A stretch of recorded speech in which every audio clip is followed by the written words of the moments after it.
Hey guys, I was sitting here doing a little work for Smarter News and I was reflecting on this date. And I just wanted to share a personal story with you because December 30th, 2019 is a significant day for our family, but also for all of us. So let me explain that a little bit. December 30th is my husband's birthday. So it's always a day that our family tries to mark. It can be a little difficult, right? After Christmas and before New Year's, you kind of need some endurance, right? to get through the week. And I remember very clearly what we were doing that day because last year at this time we had just moved. I had a just turned 5-month-old baby, a 5-year-old and 3-year-old at the time. We had moving boxes everywhere. It was just chaos. And I was trying really hard to take my husband out to dinner that night, which, as any mother knows, is sort of like negotiating a peace treaty when you have 3 little kids, and you're trying to figure out how to get out of the house. And so we were running around and I was late getting ready. I didn't know what to wear. I didn't think anything would fit me. Just all these kind of just these thoughts that come to mind. And as I was rushing, I stubbed my toe on a moving box and I broke it. I very clearly broke my toe. And so I did what any mother would do at that moment. I said, okay, I guess I broke my toe. I got in the shower and then iced my foot as I was nursing my baby because I needed to nurse the baby before we went out to dinner. So, we're doing all these things, multitasking. And we're about ready to walk out the door. And I had a news alert that came across my phone. And I remember distinctly, and I don't know if it's just because of the broken toe or the baby or the chaos, why I remember this so clearly. But the news alert was from the Associated Press, and it said that there was a pneumonia-like virus that had been found in China, sickening people in China. And I thought, I've seen a lot of headlines in my career. I haven't really seen too much like that. And I thought to myself, I'm going to have to come back to that.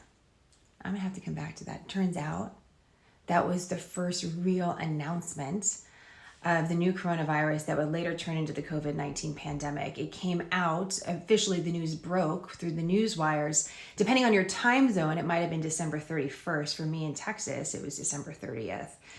And so that's when the story that we've sort of all shared really began last year on this date. It's just kind of incredible to reflect upon, isn't it?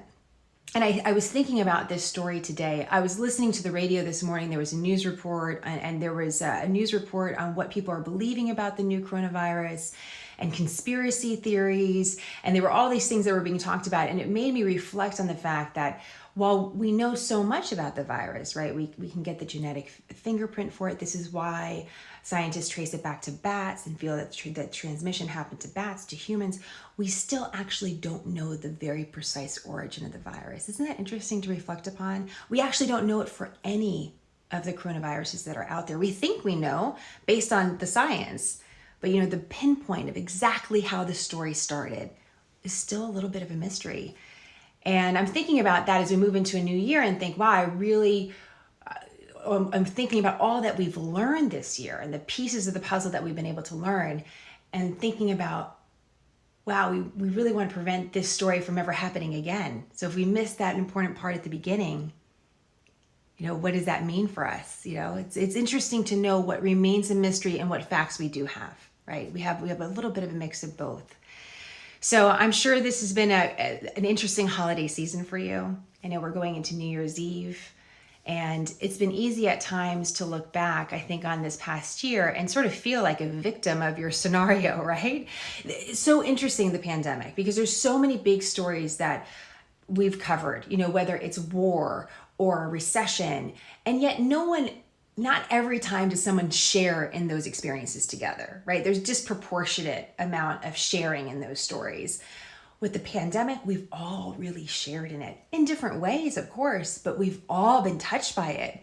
And it's such a unique story for that reason, such a unique story. So it's easy to feel, I know I felt at times like a victim of your scenario. Like, how could this be? And I thought going into 2020, I'll tell you what I thought. It sounds so naive at the time to think about a broken toe. All I was thinking about was like, can Smarter News survive?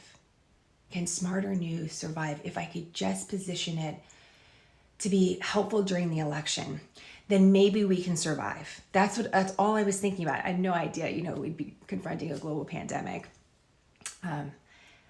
But I feel so lucky in a way, right? To have been able to share this experience with you and cover this story. I'm so grateful. And instead of feeling like a victim of this scenario, I think my personal reflection, even in the spring, when all this news was breaking, I thought, we're not victims of this. We've somehow been chosen. We've been chosen to have this experience. We've been chosen to have this experience together. And of course, I'd love to erase all the negative experiences that I'm sure so many of you have had, and the loss. We would never choose that. I would always want to take that away. That sits heavy with all of us.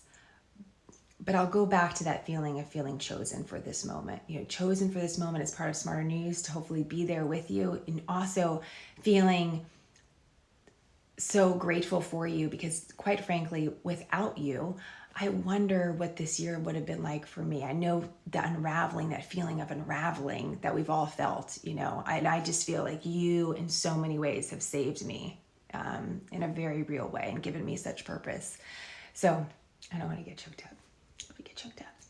But it's, I'm really grateful. So I'm putting together a little reflection for the year, some photos. I feel like our whole year has been just filled with conversation, and talk, and like there's so much. And one of the things I love about photojournalism is it captures a moment of people that bear witness. And we need more photojournalists, we need more photojournalists. So I'm going to highlight a couple of them for you and prepare for the year ahead. So I'm grateful. So maybe every year on December 30th, what we'll do is we'll mark the event of my broken toe. The broken toe and the breaking of a global pandemic. And we'll see where the story leads from here. So happy New Year's Eve. And we'll be back next week with more of our regular coverage of Smarter News. All right. Really appreciate you guys. Thank you so much. Thank you so much for making this dream a reality. And I'll talk to you soon.